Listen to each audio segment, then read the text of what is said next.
So I have a skin condition called Lamellar Ichthyosis, which means my skin peels off and it's dry, and also blind in one eye completely. Did you ever face discrimination? Maybe a few weeks ago, I went on the metro. One kid was staring at me. So I just waved at him, and then he was smiling and started laughing at me. To respond in a good way, everything will turn out fine. I have seen a short film on your story, and could you share your overall experience while filming this short film? A lot of people with nice skin condition don't go out anywhere. They just stay at home, don't interact with the world and all. A lot of people have said it touched them, or it had brought an impact to them. So I'm happy with that.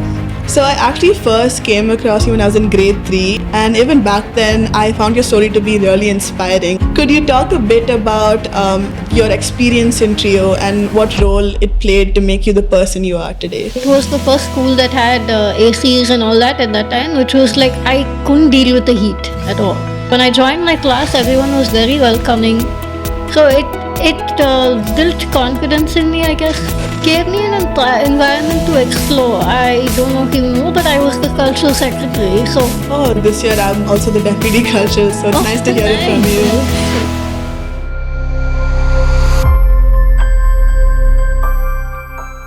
Hello everyone, and welcome to Trio Tales. I'm Fiona Wilkin, your host for this podcast. Today, we're joined by a voice that's as vibrant as it is relatable.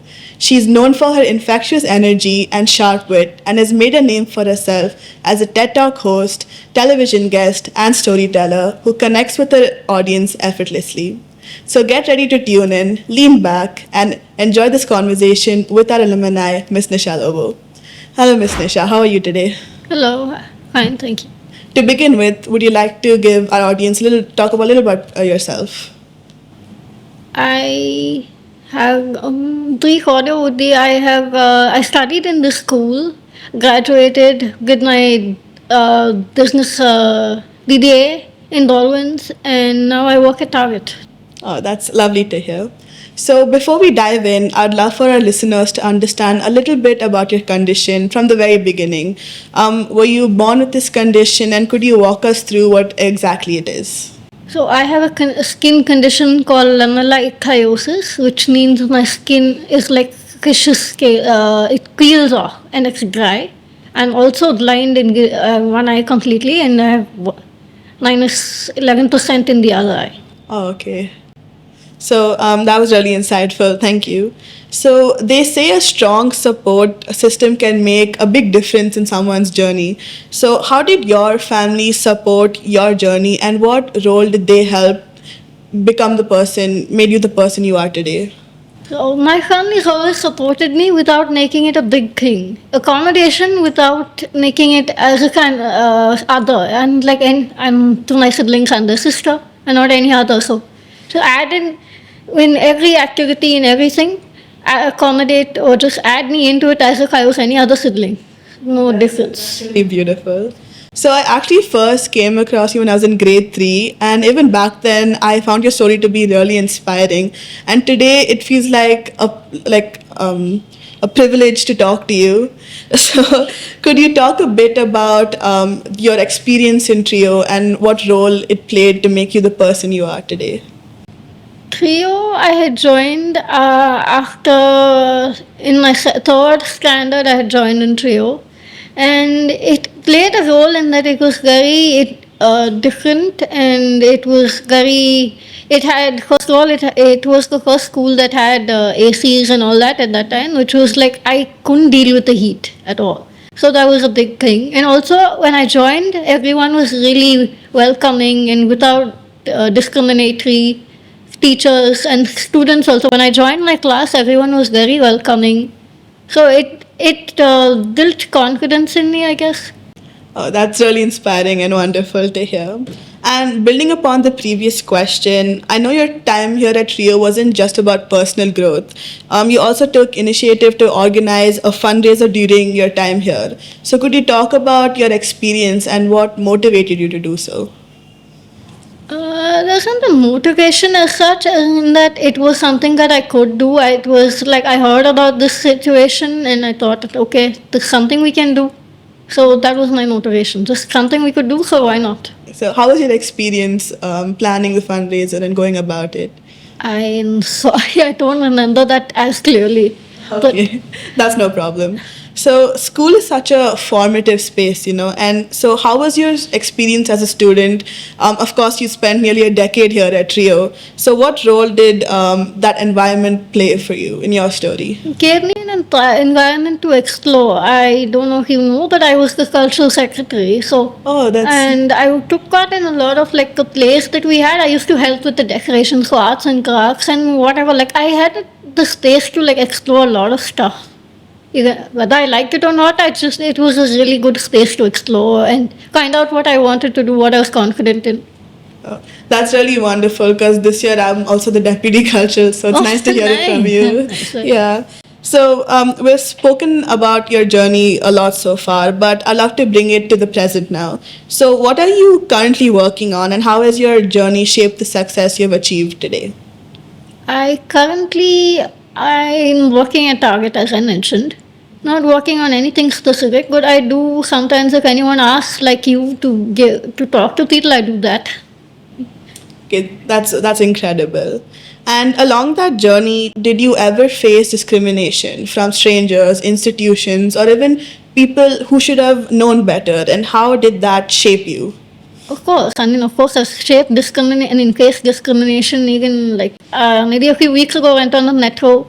People just they don't know better, so they just stare at me.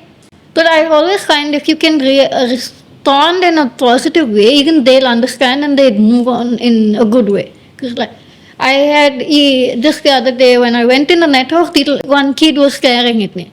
So I just waved at him and then he was smiling and started laughing. And it's like if you respond in a good way, everything will turn out right. That's really beautiful.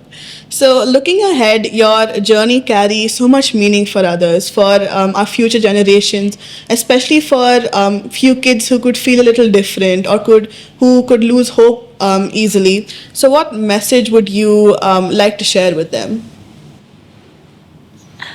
Uh, be like have confidence in yourself. Don't let other people's negative reactions define how you see yourself. Should always react in a positive way to whatever is happening around you and it'll turn out to for the best. That's some really good advice. So, we would love to know more about your experience on being on shows like Satyamev Jayate and BBC London. So being on those shows it was it was a whole experience. I started out with Satyamev Vijayate and I had never done that before. So it was like I had done it because I wanted to help other people who have disabilities or just visual disabilities or appearance issues.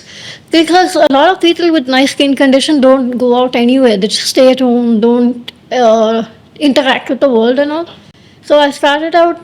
That was the reason I said yes the first time when someone asked for this kind of thing. And I've seen that a lot of people come back afterwards saying that it has an impact that people are more people are going out into the world with even with their disability, visual disabilities, and all that. So it was and also getting to meet the different people who had maybe similar to issues or different issues. It was interesting. It was like a very different experience. Oh, that's wonderful. I have seen a short film on your story, and could you share your overall experience while filming this short film? It was crazy because it was crazy. I'd never done anything like that since or before that.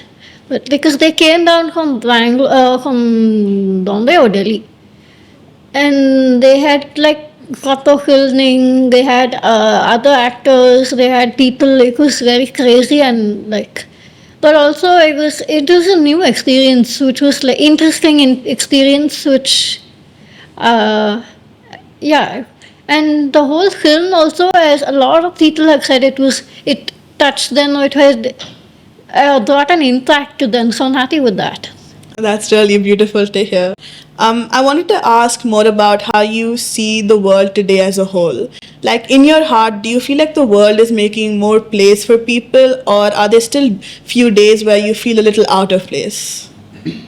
I personally don't feel like out of place, but I feel comfortable as you have to be comfortable in yourself. It's not like you're going to wait for someone to say I'm going to be. You shouldn't wait for anyone. Be comfortable in yourself, and you'll have a place in the world. That's a really thoughtful perspective. So, in a world that places so much emphasis on appearance, how would you guide our audience to explore and appreciate their inner beauty?